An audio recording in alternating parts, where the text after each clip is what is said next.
ಎಲ್ರಿಗೂ ನಮಸ್ತೆ. ಇವತ್ತು ಅಂದರೆ ಸೆಪ್ಟೆಂಬರ್ 21 ವರ್ಲ್ಡ್ ಅಲ್ಝೀಮರ್ಸ್ ಡೇ. ನಿಮಗೆ ಅಲ್ಝೀಮರ್ಸ್ ಕಾಯಿಲೆಯ ಬಗ್ಗೆ ಗೊತ್ತಿದೆಯಾ? ಬನ್ನಿ ಈ ವಿಡಿಯೋದಲ್ಲಿ ತಿಳ್ಕೊಳ್ಳೋಣ. ಅಲ್ಝೀಮರ್ಸ್ ಕಾಯಿಲೆ ಅನ್ನೋದು ಒಂದು ವಿಧವಾದ ಮರೆವಿನ ಕಾಯಿಲೆ. ಇದೊಂದು ಪ್ರೋಗ್ರೆಸಿವ್ ಡಿಸಾರ್ಡರ್. ಅಂದರೆ ಒಂದು ಸರ್ತಿ ಈ ಡಿಸೀಸ್ ಸ್ಟಾರ್ಟ್ ಆದರೆ ಅದರ ಲಕ್ಷಣಗಳು ಕಾಲಕ್ರಮೇಣ ಗಂಭೀರವಾಗ್ತಾ ಹೋಗ್ತವೆ.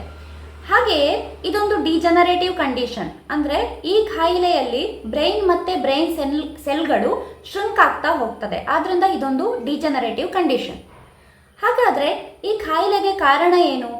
ಇದುವರೆಗೂ ಈ ಕಾಯಿಲೆಗೆ ನಿಖರವಾದ ಕಾರಣ ತಿಳಿದು ಬಂದಿಲ್ವಾದರೂ ರಿಸರ್ಚ್ಗಳು ಹೇಳೋ ಪ್ರಕಾರ ಇದರಲ್ಲಿ ಜೆನೆಟಿಕ್ ಇನ್ವಾಲ್ವ್ಮೆಂಟ್ ಇದೆ. ಅಂದರೆ ಒಬ್ಬ ವ್ಯಕ್ತಿಯ ಫ್ಯಾಮಿಲಿಯಲ್ಲಿ ಯಾರಾದರೂ ಈ ಕಾಯಿಲೆಯಿಂದ ಸಫರ್ ಆಗಿದ್ದರೆ ಆ ವ್ಯಕ್ತಿಗೆ ಈ ಕಾಯಿಲೆ ಬರುವಂತಹ ರಿಸ್ಕ್ ತುಂಬ ಜಾಸ್ತಿ ಇರುತ್ತೆ. ಅಂದರೆ ಒಂದು ಫ್ಯಾಮಿಲಿಯಲ್ಲಿ ಈಗ ಒಬ್ಬ ವ್ಯಕ್ತಿಯ ಅಪ್ಪ ಅಥವಾ ಅಮ್ಮ ಈ ಕಾಯಿಲೆಯಿಂದ ಬಳಲ್ತಾ ಇದ್ದರೆ, ಅಥವಾ ಅಪ್ಪನ ಸಿಬ್ಲಿಂಗ್ಸ್ ಅಣ್ಣ ತಮ್ಮ ಅಕ್ಕ ತಂಗಿ ಅಥವಾ ಅಮ್ಮನ ಸೈಡಿಂದ ಸಿಬ್ಲಿಂಗ್ಸ್ ಯಾರಾದರೂ ಈ ಕಾಯಿಲೆಗೆ ಒಳಗಾಗಿದ್ದರೆ ಆ ಫ್ಯಾಮಿಲಿಯಲ್ಲಿರುವವರಿಗೆ ಈ ಕಾಯಿಲೆ ಬರುವಂತಹ ರಿಸ್ಕ್ ತುಂಬ ಜಾಸ್ತಿ ಇರುತ್ತೆ. ಹಾಗಾದರೆ ಈ ಕಾಯಿಲೆಯನ್ನು ಹೇಗೆ ಐಡೆಂಟಿಫೈ ಮಾಡೋದು? ಇನಿಷಿಯಲಿ ಈ ಕಾಯಿಲೆ ತುಂಬ ಸಿಂಪಲ್ ಆಗಿ ಒಂದು ಸಣ್ಣ ಮರೆವಿನ ಥರ ಕಾಣಿಸ್ಕೊಳ್ಳುತ್ತೆ. ಆದರೆ ಹೋಗ್ತಾ ಹೋಗ್ತಾ ಇದು ತುಂಬ ಗಂಭೀರವಾಗ್ತಾ ಹೋಗುತ್ತೆ. ಅಂದರೆ ಇನಿಷಿಯಲ್ ಡೇಸಲ್ಲಿ ಸಣ್ಣ ಪುಟ್ಟ ವಿಷಯಗಳನ್ನು ಮರೆತು ಹೋಗುವಂಥದ್ದು, ಇವತ್ತು ಯಾವ ಡೇಟ್ ಅಥವಾ ಯಾವ ದಿನ ಅಂತ ಮರೆತು ಹೋಗುವಂಥದ್ದು, ಯಾವುದಾದ್ರೂ ಇವೆಂಟ್ ಅಥವಾ ಫಂಕ್ಷನ್ಗಳ ಬಗ್ಗೆ ಮರೆತು ಹೋಗುವಂಥದ್ದು, ಹೀಗೆ ಯಾವುದಾದ್ರೂ ವಸ್ತುವನ್ನು ಎಲ್ಲೋ ಇಟ್ಟು ಎಲ್ಲಿ ಇಟ್ಟಿದ್ದೀನಿ ಅಂತ ಮರೆತು ಹೋಗುವಂಥದ್ದು. ಸೊ ಹೀಗೆ ಸಿಂಪಲ್ ಆಗಿ ಸ್ಟಾರ್ಟ್ ಆಗುತ್ತೆ. ಸಾಮಾನ್ಯವಾಗಿ ಎಲ್ಲರೂ ದೈನಂದಿನ ಸ್ಟ್ರೆಸ್ಸಿಂದಾಗಿ ಕೆಲವೊಂದು ಸಣ್ಣ ಪುಟ್ಟ ವಿಷಯಗಳನ್ನು ಮರೀತಾ ಇರ್ತಾರೆ, ಬಟ್ ಅದು ಕಾಮನ್. ಆದರೆ ಈ ಡಿಸೀಸ್ ಹಾಗಲ್ಲ.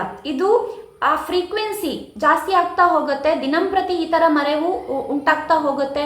ಹಾಗೆಯೇ ಕಾಲಕ್ರಮೇಣ ಮರೆವು ಜಾಸ್ತಿ ಆಗುತ್ತಾ ಹೋಗುತ್ತೆ. ಹಾಗಾಗಿ ಇದೊಂದು ಗಂಭೀರವಾದಂತಹ ಕಾಯಿಲೆ. ಹೋಗ್ತಾ ಆ ವ್ಯಕ್ತಿ ಯಾರು ಮರೆತಿರ್ತಾರಲ್ಲ ಆ ವ್ಯಕ್ತಿಗೆ ತುಂಬ ವಿಷಯಗಳು ಮರೆತೋಗ್ತಾ ಇರುತ್ತೆ. ಇದರಿಂದಾಗಿ ಅವರ ಕೆಲಸಕ್ಕೆ ಹಾಗೂ ದೈನಂದಿನ ಚಟುವಟಿಕೆಗೂ ಕೂಡ ಹಾನಿಯಾಗತ್ತೆ. ಸೊ ಕಾಲಕ್ರಮೇಣ ಏನಾಗುತ್ತೆ ಅಂತಂದರೆ ಆ ವ್ಯಕ್ತಿ ತಾನು ಯಾರು ಅನ್ನೋದನ್ನೇ ಮರ್ತು ಬಿಡ್ತಾರೆ.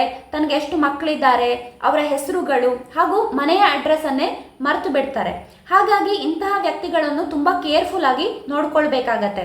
ಯಾಕಂತಂದರೆ ಆ ವ್ಯಕ್ತಿ ಮನೆಯಿಂದ ಹೊರಗಡೆ ಹೋದರೆ ಅವರಿಗೆ ರಿಟರ್ನ್ ಮನೆಗೆ ಬರೋ ಅಡ್ರೆಸ್ ಕೂಡ ನೆನಪಿರೋದಿಲ್ಲ. ನೀವು ಗೋಧಿ ಬಣ್ಣ ಸಾಧಾರಣ ಮೈಕಟ್ಟು ಮೂವಿ ನೋಡಿರ್ಬೋದು. ಅನಂತ್ನಾಗ್ ಅವರು ತುಂಬ ಅದ್ಭುತವಾಗಿ ನಟನೆ ಮಾಡಿದ್ದಾರೆ. ಯಾರಾದರೂ ಈ ವಿಡಿಯೋ ಆ ಮೂವಿ ನೋಡಿಲ್ಲ ಅಂತಂದರೆ ಆ ಮೂವಿಯನ್ನು ನೋಡಿ, ನಿಮಗೆ ಅಲ್ಝೀಮರ್ಸ್ ಡಿಸೀಸ್ ಬಗ್ಗೆ ಕಂಪ್ಲೀಟ್ ಮಾಹಿತಿ ಸಿಗತ್ತೆ.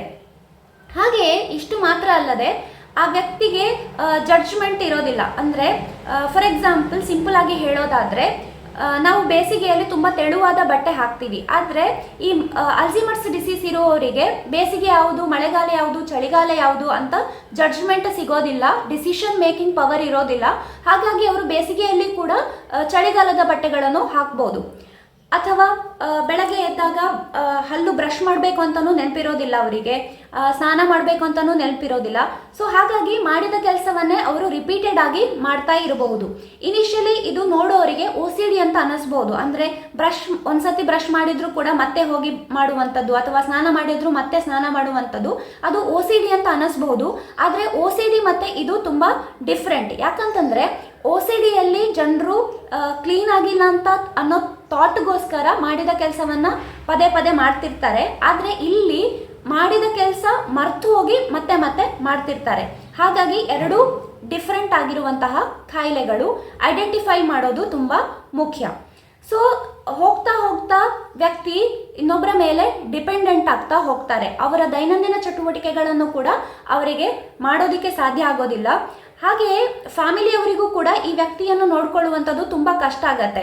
ಅಂದರೆ ಒಂದು ಮಗುವನ್ನು ಹೇಗೆ ನೋಡಿಕೊಳ್ತೀವಲ್ಲ ಅದೇ ಥರ ಈ ಅಲ್ಝೀಮರ್ಸ್ ಕಾಯಿಲೆ ಇರುವವರನ್ನು ಕೂಡ ನೋಡ್ಕೊಳ್ಬೇಕಾಗತ್ತೆ. ಮಗುವಿಗಾದರೆ ಒಂದ್ಸರ್ತಿ ನಾವು ಹೇಳಿದ್ರೆ ಅಲ್ಲಿ ಬೆಂಕಿ ಇದೆ, ಅದು ಬಿಸಿ ಇರುತ್ತೆ, ಮುಟ್ಬಾರ್ದು ಅಂತ ಅಂದರೆ ಮಗು ನೆನ್ಪಿಟ್ಕೊಳ್ಳುತ್ತೆ ಹಾಗೂ ಮರುದಿನ ಅದನ್ನು ರಿಪೀಟ್ ಮಾಡೋದಿಲ್ಲ. ಆದರೆ ಈ ಕಾಯಿಲೆಯಿಂದ ಬಳಲುವವರಿಗೆ ಹಾಗಲ್ಲ. ನೀವು ಇವತ್ತು ಹೇಳಿದ್ರೆ ಅವರು ಅದನ್ನು ತಕ್ಷಣ ಮರೆತು ಬಿಡ್ತಾರೆ. ಪದೇ ಪದೇ ನೀವು ಹೇಳ್ತಾ ಇರಬೇಕಾಗತ್ತೆ. ಸೊ ಹಾಗಾಗಿ ಇಂಥವರನ್ನು ನೋಡ್ಕೊಳ್ಳುವಂಥದ್ದು ಫ್ಯಾಮಿಲಿಯವರಿಗೂ ಕೂಡ ತುಂಬ ಕಷ್ಟ. ಇನ್ನು ಈ ಡಿಸೀಸ್ನ ರಿಸ್ಕ್ ಫ್ಯಾಕ್ಟರ್ಗಳ ಬಗ್ಗೆ ನೋಡೋದಾದರೆ, ಮೊದಲಿಗೆ ಏಜ್, ಅಂದರೆ ಯೂಶ್ವಲಿ ಈ ಕಾಯಿಲೆಯು ಓಲ್ಡ್ ಏಜಲ್ಲಿ ಕಾಣಿಸಿಕೊಳ್ಳುತ್ತೆ. ಅಂದರೆ 60 ಅಥವಾ 65+ ಇರುವಂಥವರಲ್ಲಿ ಈ ಕಾಯಿಲೆ ಉಂಟಾಗುವಂತಹ ಚಾನ್ಸಸ್ ತುಂಬ ಜಾಸ್ತಿ.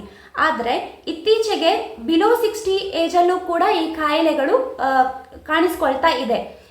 ಹಾಗೆಯೇ ಇನ್ನು ಮೇಲ್ ಮತ್ತು ಫಿಮೇಲ್ ರೇಷಿಯೋವನ್ನು ನೋಡಿದರೆ ಈ ಕಾಯಿಲೆಯು ಹೆಚ್ಚಾಗಿ ಮಹಿಳೆಯರಲ್ಲಿ ಕಾಣಿಸಿಕೊಳ್ಳುತ್ತೆ. ಇನ್ನು ಯಾರೆಲ್ಲ ಬೇರೆ ಕಾಯಿಲೆಯಿಂದ ಬಳಲ್ತಾ ಇದ್ದಾರೆ, ಹಾರ್ಟ್ ಡಿಸೀಸಿಂದ ಬಳಲ್ತಾ ಇದ್ದಾರೆ, ಅಂಥವರಲ್ಲಿ ಈ ಕಾಯಿಲೆ ಬರುವಂತಹ ಚಾನ್ಸಸ್ ಸ್ವಲ್ಪ ಜಾಸ್ತಿ ಇರುತ್ತೆ. ಹಾಗೆ ನಾನು ಆಲ್ರೆಡಿ ಎಕ್ಸ್ಪ್ಲೈನ್ ಮಾಡಿದ ಹಾಗೆ ಜೆನೆಟಿಕ್ ಇನ್ವಾಲ್ವ್ಮೆಂಟ್ ಇದ್ದರೆ ಈ ಕಾಯಿಲೆ ಬರುವಂತಹ ರಿಸ್ಕ್ ಜಾಸ್ತಿ ಇರುತ್ತೆ. ಹಾಗಾದರೆ ಈ ಕಾಯಿಲೆಯನ್ನು ಹೇಗೆ ಮ್ಯಾನೇಜ್ ಮಾಡ್ಬೋದು ಅಥವಾ ಟ್ರೀಟ್ ಮಾಡ್ಬೋದು? ದುರಾದೃಷ್ಟಕ್ಕೆ ಈ ಕಾಯಿಲೆಗೆ ಸಂಪೂರ್ಣವಾದಂತಹ ಚಿಕಿತ್ಸೆ ಇದುವರೆಗೂ ಇಲ್ಲ. ಅಂದರೆ ಒಂದು ಸರ್ತಿ ಈ ಕಾಯಿಲೆ ಸ್ಟಾರ್ಟ್ ಆದರೆ ಮತ್ತೆ ಅವರನ್ನು ನಾರ್ಮಲ್ ಆಗಿ ಮಾಡುವಂಥದ್ದು ಸಾಧ್ಯ ಇಲ್ಲ. ಆದರೆ ಇನಿಷಿಯಲ್ ಸ್ಟೇಜಲ್ಲೇ ಈ ಕಾಯಿಲೆಯನ್ನು ಐಡೆಂಟಿಫೈ ಮಾಡಿದ್ರೆ ಅದು ಪ್ರೋಗ್ರೆಸಿವ್ ಆಗದ ಹಾಗೆ ತಡೆಗಟ್ಟಬಹುದು, ಪ್ರಿವೆಂಟ್ ಮಾಡಬಹುದು. ಇನಿಷಿಯಲ್ ಸ್ಟೇಜಲ್ಲಿ ಐಡೆಂಟಿಫೈ ಮಾಡಿ ಮೆಡಿಸಿನ್ ಕೊಟ್ಟರೆ ಅದು ಗಂಭೀರವಾದ ಕಾಯಿಲೆ ಆಗದಂತೆ ತಡೆಗಟ್ಟಬಹುದು.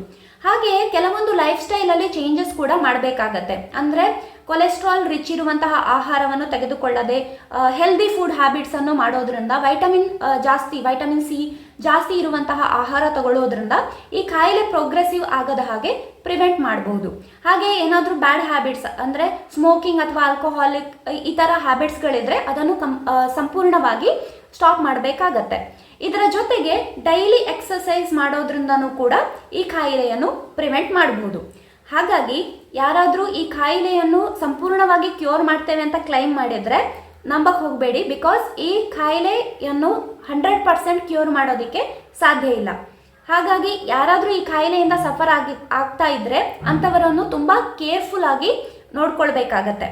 ಈ ವಿಡಿಯೋ ನಿಮಗೆ ಇಷ್ಟ ಆದರೆ ಪ್ಲೀಸ್ ಚಾನಲನ್ನು ಸಬ್ಸ್ಕ್ರೈಬ್ ಮಾಡಿ ಹಾಗೂ ಲೈಕ್ ಮಾಡಿ. Thank you.